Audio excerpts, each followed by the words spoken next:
Hi friends, welcome back to my channel. ತುಂಬ ದಿನ ಆದಮೇಲೆ ನಾನು ನಿಮಗೆ ವಿಡಿಯೋಸ್ನ ಹಾಕ್ತಾ ಇದ್ದೀನಿ. ಪರವಾಗಿಲ್ಲ, ಅವಾಗೊಂದು ಇವಾಗಂತೂ ನಾನು ವಿಡಿಯೋಸ್ನ ಹಾಕಲಿಕ್ಕೆ ಸ್ವಲ್ಪ ಟೈಮ್ ತೊಗೊಳ್ತಾ ಇದ್ದೀನಿ. ತುಂಬ ಬ್ಯುಸಿ ಸ್ಕೆಡ್ಯೂಲ್ ನನ್ನ ಆಗಿರೋದ್ರಿಂದ ದಯವಿಟ್ಟು ಕ್ಷಮಿಸಬೇಕು. ಸೊ ಬನ್ನಿ, ಇವತ್ತಿನ ವಿಡಿಯೋನಲ್ಲಿ ಬಂದುಬಿಟ್ಟು ಭಾಳಷ್ಟು ಜನ ಕಮೆಂಟ್ ಹಾಕ್ತಾಯಿದ್ರಿ ಸಮ್ಮರ್ ವೆಕೇಷನ್ನು ಹಾಗೆ ಟ್ಯೂಷನ್ನು ಯಾವುದು ಬೆಸ್ಟು, ಯಾವ ರೀತಿ ಮಾಡ್ಕೋಬೇಕು ಅಂತ. ಜಸ್ಟ್ ಇವಾಗ ನಾನು ಅದ್ರ ಬಗ್ಗೆ ಮಾತಾಡ್ಬಿಡ್ತೀನಿ. ಸ್ವಲ್ಪ ಒಂದಿಷ್ಟು ನನಗೆ ತಿಳಿದಿರೋ ಅಂಥದ್ದು, ನಾನು ಮಾಡ್ಕೊಂಡು ಹೋಗ್ತಾ ಇರೋವಂಥದ್ದನ್ನು ನಾನು ನಿಮ್ಮ ಜೊತೆ ಶೇರ್ ಮಾಡ್ಕೊಳ್ತಾ ಇದ್ದೀನಿ. ಅದರಿಂದ ಒಂದು ಒಳ್ಳೆ ಸಕ್ಸಸ್ನ ನಾವು ಕಾಣ್ಬೋದು. ಅದಕ್ಕೋಸ್ಕರ ಸೊ ನಾನು ಇವಾಗ ಸಮ್ಮರ್ ವೆಕೇಷನ್ ಇನ್ನೇನು ಮಾರ್ಚ್ ಮುಗಿತಾ ಬಂತು. ಮಾರ್ಚಿಗೆ ಎಕ್ಸಾಮ್ಸ್ ಎಲ್ಲ ಶುರು ಆಯಿತು. ಫೆಬ್ರವರಿ ಮುಗಿತಾ ಬಂತು. ಫೆಬ್ರವರಿ ಮುಗಿದು ನೆಕ್ಸ್ಟ್ ಮಾರ್ಚ್ ಶುರು ಆಗುತ್ತೆ. ಮಾರ್ಚಲ್ಲಿ ಎಕ್ಸಾಮ್ಸ್ ಎಲ್ಲ ಮುಗಿಯುತ್ತೆ. ಎಕ್ಸಾಮ್ಸ್ ಮುಗಿದಾಗಿದ್ದ ನಂತರ ಏಪ್ರಿಲು ಮೇ ಅದರಲ್ಲಿ ಸಮ್ಮರ್ ಕೂಡ ಶುರು ಆಗಿಬಿಡುತ್ತೆ. ಸಮ್ಮರ್ ಶುರು ಆಗಿದ ನಂತರ ಮಕ್ಕಳಿಗೆ ಹಾಲಿಡೇಸ್ ಕೂಡ ಶುರು ಆಗೇ ಬಿಡುತ್ತೆ. ಹಾಲಿಡೇಸಲ್ಲಿ ಯಾವುದಾದ್ರೂ ಸಮ್ಮರ್ ಕ್ಯಾಂಪ್ ಥರನೋ ಸಮ್ಮರ್ ವೆಕೇಷನ್ ಥರನೋ ಏನಾದರೂ ಮಾಡ್ಕೊಳ್ಬೇಕಾ ಅಂತ ಕೇಳ್ತಾ ಇದ್ದಾರೆ. ಸೊ ಮಾಡ್ಕೊಳ್ಳೋದ್ರಿಂದ ಯಾವ ರೀತಿ ಯೂಸ್ ಇದೆ, ಹಾಗೆ ಟ್ಯೂಷನ್ ಮಾಡೋದ್ರಿಂದ ಯಾವ ರೀತಿ ಯೂಸ್ ಇದೆ ಅಂತ ನಾನು ನಿಮಗೆ ತಿಳಿಸ್ತಾ ಹೋಗ್ತೀನಿ. ಸ್ಕಿಪ್ ಮಾಡದೆ ನನ್ನ ವೀಡಿಯೋಸ್ನ ಕಂಪ್ಲೀಟಾಗಿ ನೋಡ್ತಾ ಹೋಗಿ. ಅಂದರೆ ನಿಮಗೆ ಕಂಪ್ಲೀಟಾಗಿ ನಾನು ಕೊಡುವಂಥ ಡೀಟೇಲ್ ಕೂಡ ಅರ್ಥ ಆಗ್ತಾ ಹೋಗುತ್ತೆ. ಅಲ್ಲಲ್ಲಿ ಸ್ಕಿಪ್ ಮಾಡಿ ನೋಡಿದ್ರಿ ಅಂತಂದರೆ ನಿಮಗೆ ಯಾವುದು ಕೂಡ ಅರ್ಥ ಆಗೋದಿಲ್ಲ. ಒನ್ ಬೈ ಒನ್ ನಿಮಗೆ ಸ್ಟೆಪ್ ಬೈ ಸ್ಟೆಪ್ಪು ಕ್ಲಿಯರಾಗಿ ಅರ್ಥ ಆಗಬೇಕು ಅಂತಂದರೆ ಕಂಪ್ಲೀಟ್ ವಿಡಿಯೋನ ಸ್ಕಿಪ್ ಮಾಡದೆ ನೋಡ್ತಾ ಹೋಗಿ. ಸೊ ಹಾಗೆ ಇನ್ನೂ ಯಾರೆಲ್ಲ ನನ್ನ ಚಾನಲ್ಗೆ ಸಬ್ಸ್ಕ್ರೈಬ್ ಮಾಡ್ಕೊಂಡಿಲ್ವೋ ದಯವಿಟ್ಟು ಸಬ್ಸ್ಕ್ರೈಬ್ ಮಾಡ್ಕೊಳ್ಳಿ, ಸಪೋರ್ಟ್ ಮಾಡಿ ಅಂತ ಕೇಳ್ಕೊಳ್ತೀನಿ. ಹಾಗೆ ದಯವಿಟ್ಟು ಇಷ್ಟ ಆಗುತ್ತೋ ಬಿಡುತ್ತೋ ಗೊತ್ತಿಲ್ಲ, ನಾನು ಮಾಡಿರೋ ಈ ಪ್ರಯತ್ನಕ್ಕೆ ಒಂದು ಲೈಕ್ ಕೂಡ ಕೊಡ್ತಾ ಹೋಗಿ. ಆ ಲೈಕ್ ಅನ್ನೋದೇ ನನಗೆ ಇನ್ನಷ್ಟು ವೀಡಿಯೋಸ್ನ ಮಾಡಲಿಕ್ಕೆ ಇನ್ಸ್ಪೈರೇಷನ್ ಆಗಿರುತ್ತೆ. ಅದಕ್ಕೋಸ್ಕರ ಸೊ ಬನ್ನಿ ಇವಾಗ ಶುರು ಮಾಡೋಣ. ನಾನು ಹೇಳಿದೆ ಸಮ್ಮರ್ ವೆಕೇಷನ್ನಿಂದ ಏನು ಬೆನಿಫಿಟ್ ಇದೆ, ಯಾವ ರೀತಿಯಾಗಿ ಮಾಡ್ಕೊಳ್ಬೇಕು ಅಂತ ಡೀಟೇಲ್ ಆಗಿ ಕೊಡ್ತೀನಿ ಅಂತ. ಆಲ್ರೆಡಿ ನನ್ನ ಚಾನಲಲ್ಲಿ ತುಂಬಾ ವಿಡಿಯೋಸ್ ಇದೆ ಸಮ್ಮರ್ ಕ್ಯಾಂಪ್ ಬಗ್ಗೆ, ಟ್ಯೂಷನ್ ಕ್ಲಾಸ್ ಬಗ್ಗೆ. ಆದರೂ ಕೂಡ ಇವಾಗ ಮತ್ತೆ ಸಮ್ಮರ್ ಕ್ಯಾಂಪ್ ಈಗ ಶುರು ಮಾಡಬೇಕಾಗಿರೋದ್ರಿಂದ ಈಗೂ ಕೂಡ ಕೆಲವೊಂದಿಷ್ಟು ಐಡಿಯಾಸ್ನ ನಾನು ನಿಮ್ಮ ಜೊತೆ ಶೇರ್ ಮಾಡ್ಕೊಳ್ತಾ ಇದ್ದೀನಿ. ಹೌದು ಫ್ರೆಂಡ್ಸ್, ಇವಾಗ ಸಮ್ಮರ್ ಬಂತು ಅಂತಂದರೆ ಎಲ್ಲ ಟೀಚರ್ಸ್ಗೂ ಕೂಡ ಹಾಲಿಡೇಸ್ ಇರುತ್ತೆ. ಹಾಲಿಡೇಸ್ ಟೈಮಲ್ಲಿ ಹೇಗಪ್ಪ ಟೈಮ್ನ ಸ್ಪೆಂಡ್ ಮಾಡೋದು ಅಂತ ಇರುತ್ತೆ. ಹಾಗೆ ಅದರಿಂದ ಕೂಡ ಒಂದು ಟೈಮ್ನ ಯೂಟಿಲೈಸ್ ಮಾಡ್ಕೊಳ್ಬೇಕು ಅನ್ನೋದು ಕೂಡ ಇದ್ದೇ ಇರುತ್ತೆ. ಎಲ್ರಿಗೂ ರಜೆ ಕೊಟ್ಟಿದ ನಂತರ ಡೈಲಿ ನಾವು ಸ್ಕೂಲ್ಗೆ ಹೋಗ್ಬಿಟ್ಟಿರ್ತೀವಿ.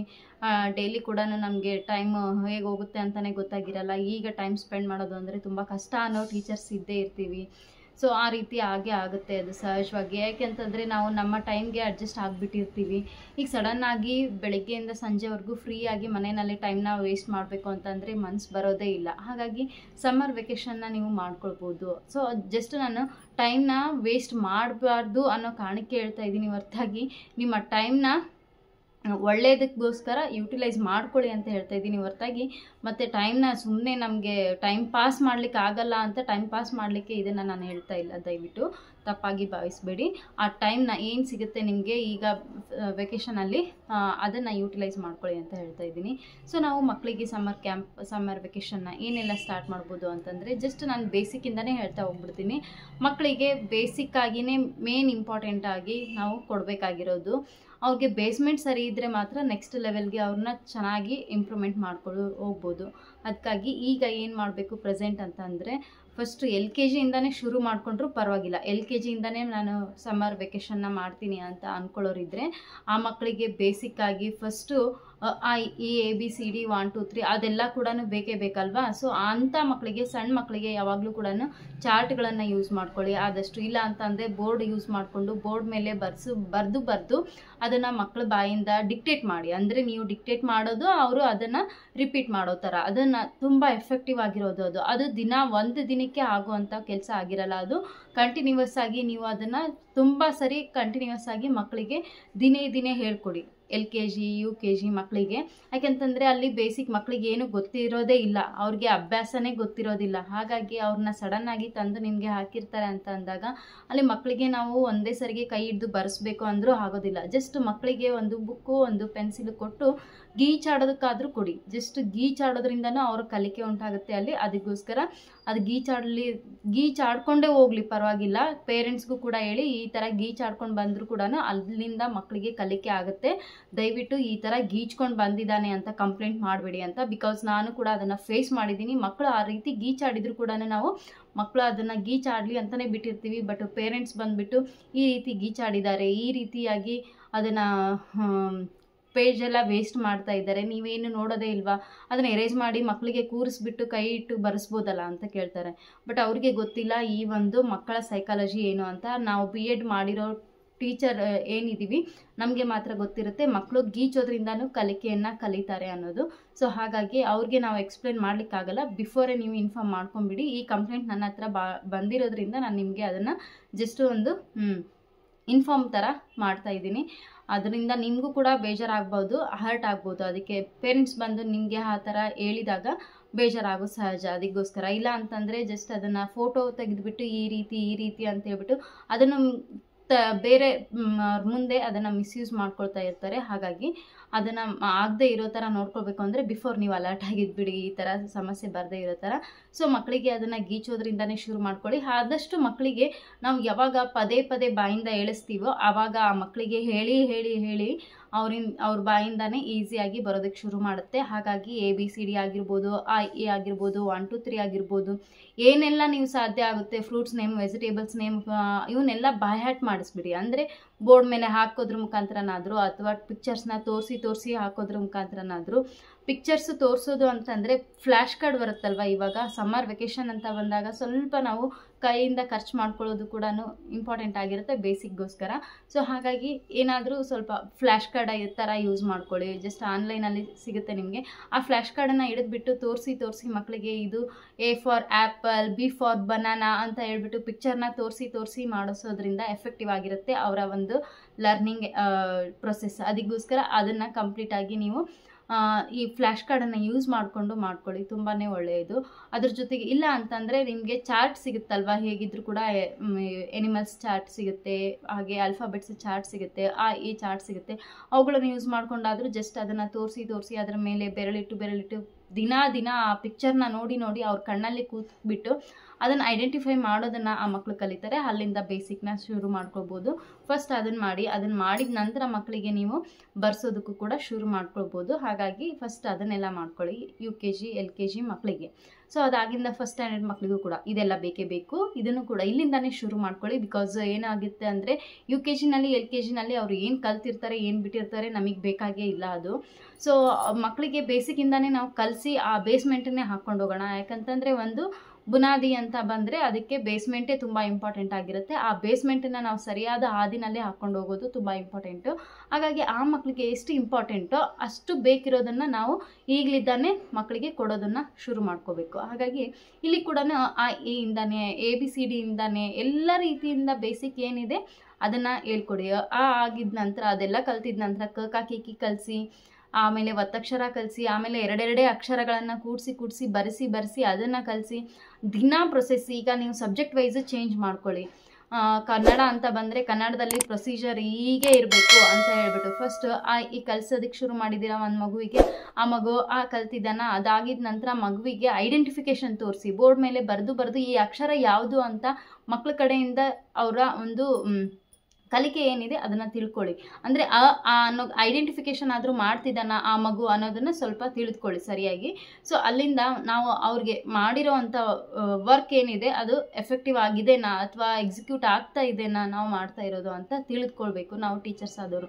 ಇಲ್ಲದೇ ಸುಮ್ಮನೆ ನಾವು ಬ್ಲೈಂಡಾಗಿ ದಿನ ಈ ಸಿಲೆಬಸ್ ಮಾತ್ರ ಹೇಳಬೇಕು ಅಂತ ಹೇಳ್ಬಿಟ್ಟು ಹೇಳ್ಕೊಂಡು ಹೋಗ್ಬಿಟ್ರೆ ಮಕ್ಕಳು ಕಲ್ತಿರೋದು ಬಿಟ್ಟಿರೋದು ಗೊತ್ತಾಗೋದಿಲ್ಲ. ಹಾಗಾಗಿ ಫಸ್ಟು ಮಕ್ಕಳಿಗೆ ಏನು ಮಾಡಿ ಅಲ್ಲಿ ಬರೆಸ್ಬಿಟ್ಟು ಅದಾಗಿದ ನಂತರ ಆ ಅಕ್ಷರನಾದರೂ ಗುರುತಿಸ್ತಿದ್ದಾನ ಮಗು ಅನ್ನೋದನ್ನು ಕರೆಕ್ಟಾಗಿ ತಿಳ್ಕೊಳ್ಳಿ.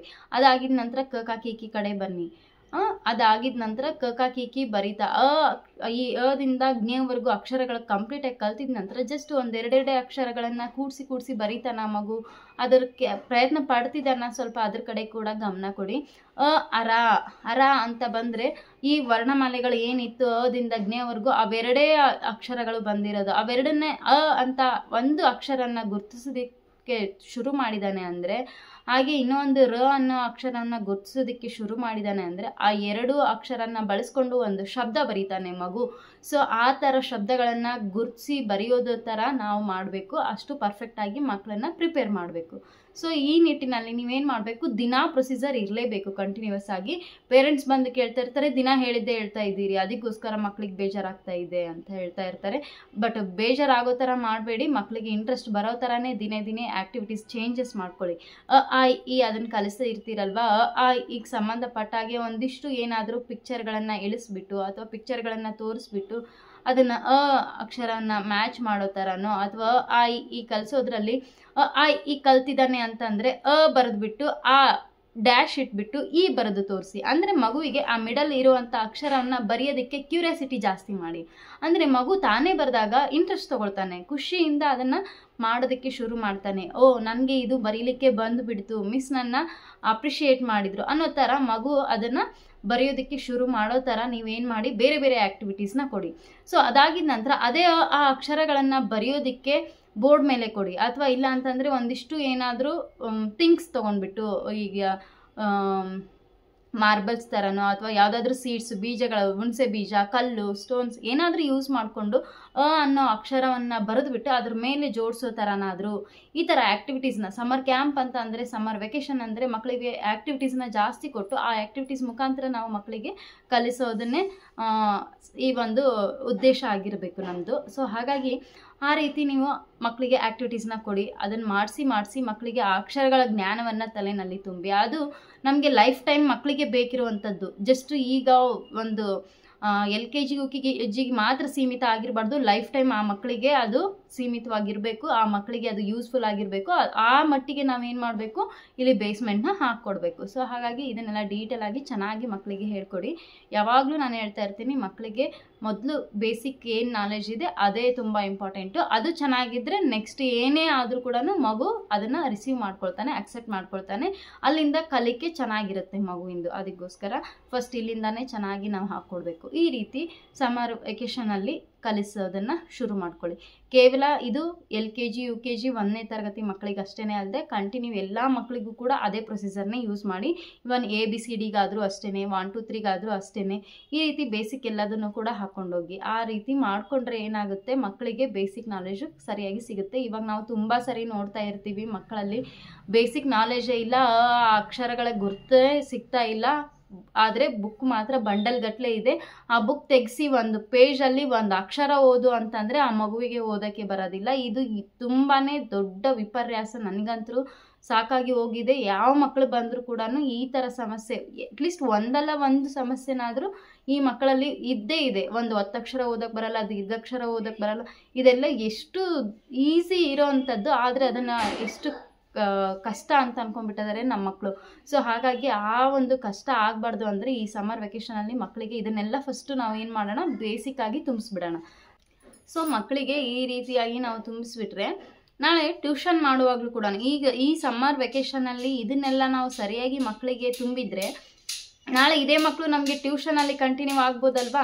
ಟ್ಯೂಷನಲ್ಲಿ ಕಂಟಿನ್ಯೂ ಆಗುವಾಗ ಆ ಮಕ್ಕಳು ಸ್ಕೂಲಲ್ಲಿ ಇರೋದನ್ನೆಲ್ಲ ಈಸಿಯಾಗಿ ಅರ್ಥ ಮಾಡ್ಕೊಂಡಿರ್ತಾರೆ. ಟ್ಯೂಷನಲ್ಲಿ ನಾವು ಹೇಳಿದ ವರ್ಕನ್ನು ಚೆನ್ನಾಗಿ ಮಾಡ್ತಾರೆ. ಅದರಿಂದ ಒಳ್ಳೆ ಒಂದು ರೆಸ್ಪಾನ್ಸ್ ಸಿಗುತ್ತೆ, ಒಳ್ಳೆ ರಿಸಲ್ಟ್ ಕೂಡ ಮಕ್ಕಳು ತೊಗೋಬೋದು. ಆ ರೀತಿ ನಾವು ಇವಾಗ ಪ್ರಿಪೇರ್ ಮಾಡಬೇಕು. ಅದಕ್ಕೋಸ್ಕರ ಈ ಸಮ್ಮರ್ ವೆಕೇಷನ್ನ ಈ ರೀತಿಯಾಗಿ ಶುರು ಮಾಡ್ಕೊಳ್ಳಿ. ಕಂಪ್ಲೀಟ್ ಬೇಸಿಕನ್ನೇ ಕೊಡಿ.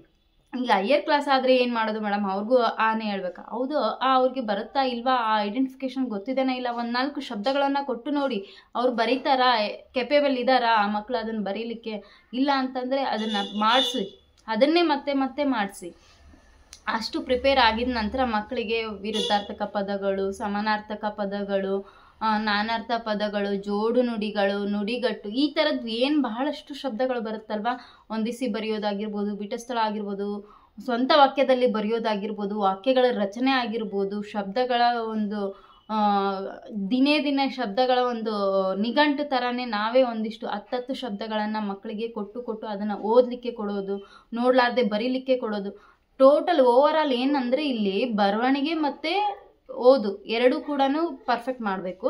ಅವರಿಗೆ ದಿನೇ ದಿನೇ ಒಂದಿಷ್ಟು ಕೊಟ್ಟಿರೋ ಶಬ್ದಗಳನ್ನೇ ಅದರಲ್ಲಿ ಓದಿಸಿ ಆ ಮಕ್ಕಳಿಗೆ ಓದಿ ಉಚ್ಚಾರಣೆ ಶುರು ಆಗುತ್ತೆ. ಜೊತೆಗೇನೆ ಅಲ್ಲಿ ಒತ್ತಕ್ಷರ ದೀರ್ಘಾಕ್ಷರಗಳ ಪರಿಚಯ ತುಂಬ ಅನ್ಯೋನ್ಯವಾಗುತ್ತೆ ಅವ್ರ ಮಕ್ಕಳ ಜೊತೆಗೇನೆ. ಯಾಕೆಂದರೆ ದಿನಾಲೂ ಸ್ಕೂಲಲ್ಲಿ ಓದಿಸಲ್ಲ, ಬರ್ಸಲ್ಲ, ಅದನ್ನೆಲ್ಲ ಜಸ್ಟ್ ಪಾಠ ಮಾಡ್ತಾರೆ, ಕಳಿಸ್ತಾರೆ. ಹಾಗಾಗಿ ಮಕ್ಕಳಿಗೆ ಏನಾಗಿರುತ್ತೆ, ಆ ಓದೋ ಹವ್ಯಾಸನೂ ಇರೋದಿಲ್ಲ, ಅದನ್ನು ಬರೆಯೋ ಹವ್ಯಾಸನೂ ಕೂಡ ಇರೋದಿಲ್ಲ. ಹೋಮ್ವರ್ಕ್ ಅಂತ ಅಂದರೆ ಹೋಮ್ವರ್ಕ್ ಕೂಡ ಜಸ್ಟ್ ಬರಿಬೇಕು ಅಂತ ಬರಿತಾ ಇರ್ತಾರೆ. ಹಾಗಾಗಿ ಆ ಹವ್ಯಾಸ ಬೆಳೆಸಬೇಕು ಅಂತಂದರೆ ನಾವೇನು ಮಾಡಬೇಕು, ಇಲ್ಲಿಂದಾನೇ ಅವ್ರಿಗೆ ಓದೋದನ್ನು ಬರೆಯೋದನ್ನು ಹವ್ಯಾಸ ಹಾಕಬೇಕು.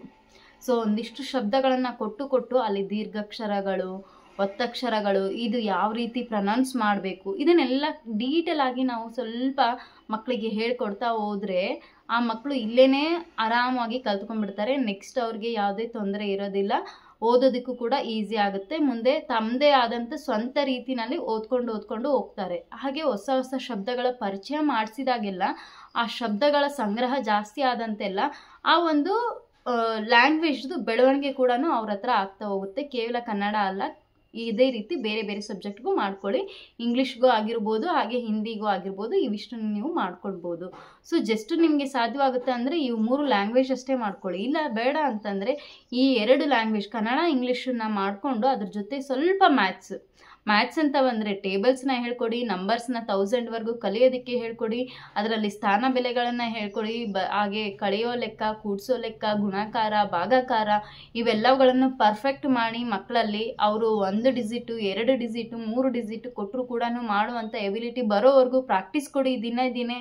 ಸೊ ಎಲ್ಲ ರೀತಿಯಿಂದನೂ ಕೂಡ ಬೇಸಿಕ್ ಇದು.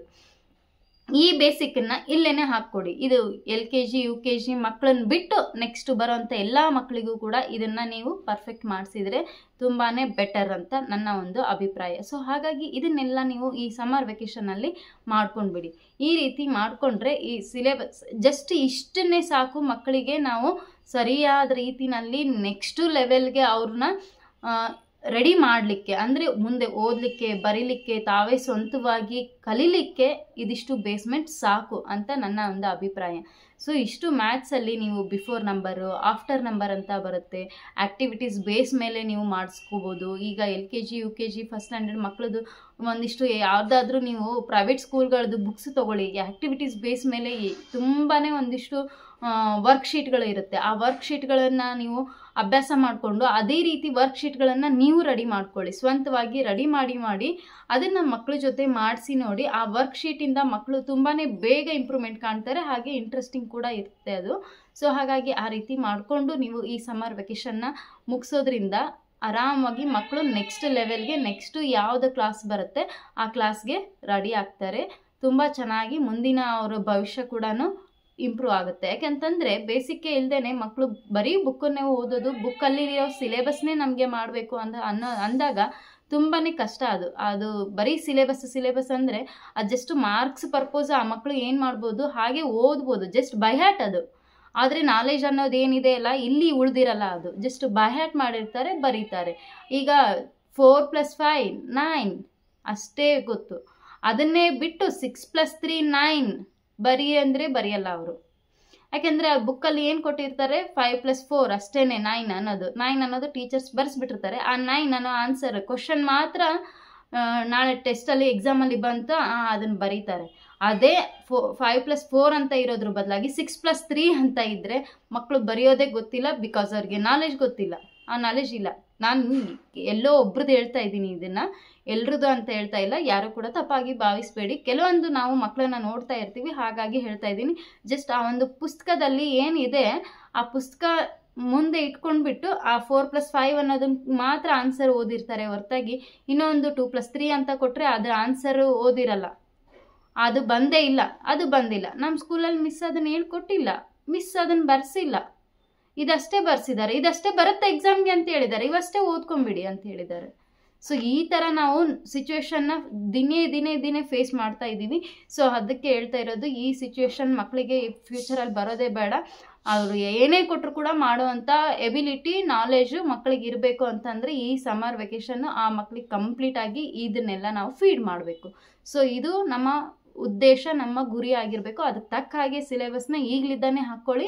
ಯಾವುದರಿಂದ ಯಾವುದು ಹಾಕ್ಕೊಂಡ್ರೆ ಮಕ್ಕಳು ಇಂಪ್ರೂವ್ಮೆಂಟ್ ಆಗುತ್ತೆ ಅಂತ ತಿಳ್ಕೊಂಡ್ಬಿಟ್ಟು ನೀವು ಸಿಲೆಬಸ್ನ ರೆಡಿ ಮಾಡಿಕೊಂಡು ಸಮ್ಮರ್ ವೆಕೇಷನ್ನ ಮಾಡ್ಕೊಳ್ಳಿ. ಸಕ್ಸಸ್ಫುಲ್ ಆಗಿ ನಡೀಲಿ ನಿಮಗೆಲ್ಲ ಅಂತ ಹೇಳ್ತಾ ಇವತ್ತಿನ ವಿಡಿಯೋನ ಇಲ್ಲಿಗೆ ಎಂಡ್ ಮಾಡ್ತಾ ಇದ್ದೀನಿ. ನಿಮಗೆಲ್ಲ ಯೂಸ್ಫುಲ್ ಆಗಿರುತ್ತೆ ಅಂತ ಭಾವಿಸಿದ್ದೀನಿ. ಯೂಸ್ಫುಲ್ ಆಗಿದ್ದರೆ ದಯವಿಟ್ಟು ಯೂಸ್ಫುಲ್ ಆಗಿದೆ ಅಂತ ಕಮೆಂಟ್ ಮಾಡಿ ತಿಳಿಸಿ. ಇದರಿಂದ ನನಗೂ ಕೂಡ ಖುಷಿ ಆಗುತ್ತೆ. ಆಲ್ಮೋಸ್ಟ್ ಎಲ್ಲ ಕೂಡ ಹೇಳ್ಬೇಕಾಗಿರೋದನ್ನು ಹೇಳಿದ್ದೀನಿ. ಇನ್ನೂ ಏನಾದರೂ ಮರ್ತಿದ್ರೆ ನೆಕ್ಸ್ಟ್ ವಿಡಿಯೋನಲ್ಲಿ ಮತ್ತೆ ನಾನು ನಿಮ್ಮ ಜೊತೆ ಶೇರ್ ಮಾಡ್ಕೊಳ್ತೀನಿ. ಸೊ ಇಲ್ಲಿಗೆ ಏನು ಮಾಡೋಣ, ತುಂಬ ಲೆಂತಿ ಆಗ್ತಾ ಇದೆ. ಮತ್ತು ಏನಾದರೂ ಇದ್ದರೆ ಡೌಟ್ಸ್ ಇದ್ದರೆ ಕಮೆಂಟ್ ಮಾಡಿ ತಿಳಿಸಿ, ಅದಕ್ಕೂ ಕೂಡ ನಾನು ಉತ್ತರ ಕೊಡ್ತೀನಿ. ಸ್ವಲ್ಪ ಲೇಟ್ ಆದರೆ ದಯವಿಟ್ಟು ಕ್ಷಮಿಸಿ. ತುಂಬ ಬ್ಯುಸಿ ಸ್ಕೆಡ್ಯೂಲ್ ಆಗಿರೋದ್ರಿಂದ ನನಗೂ ಟೈಮ್ ಕೊಡಲಿಕ್ಕೆ ಆಗ್ತಾ ಇಲ್ಲ. ಅದಕ್ಕೋಸ್ಕರ ನಿಮ್ಮ ಹತ್ರ ಸಾರಿ ಕೇಳ್ತಾ ಇದ್ದೀನಿ. ಸೊ ಮತ್ತೆ ನೆಕ್ಸ್ಟ್ ವಿಡಿಯೋನಲ್ಲಿ ಸಿಗ್ತೀನಿ. Until then take care. Thanks for watching. Bye.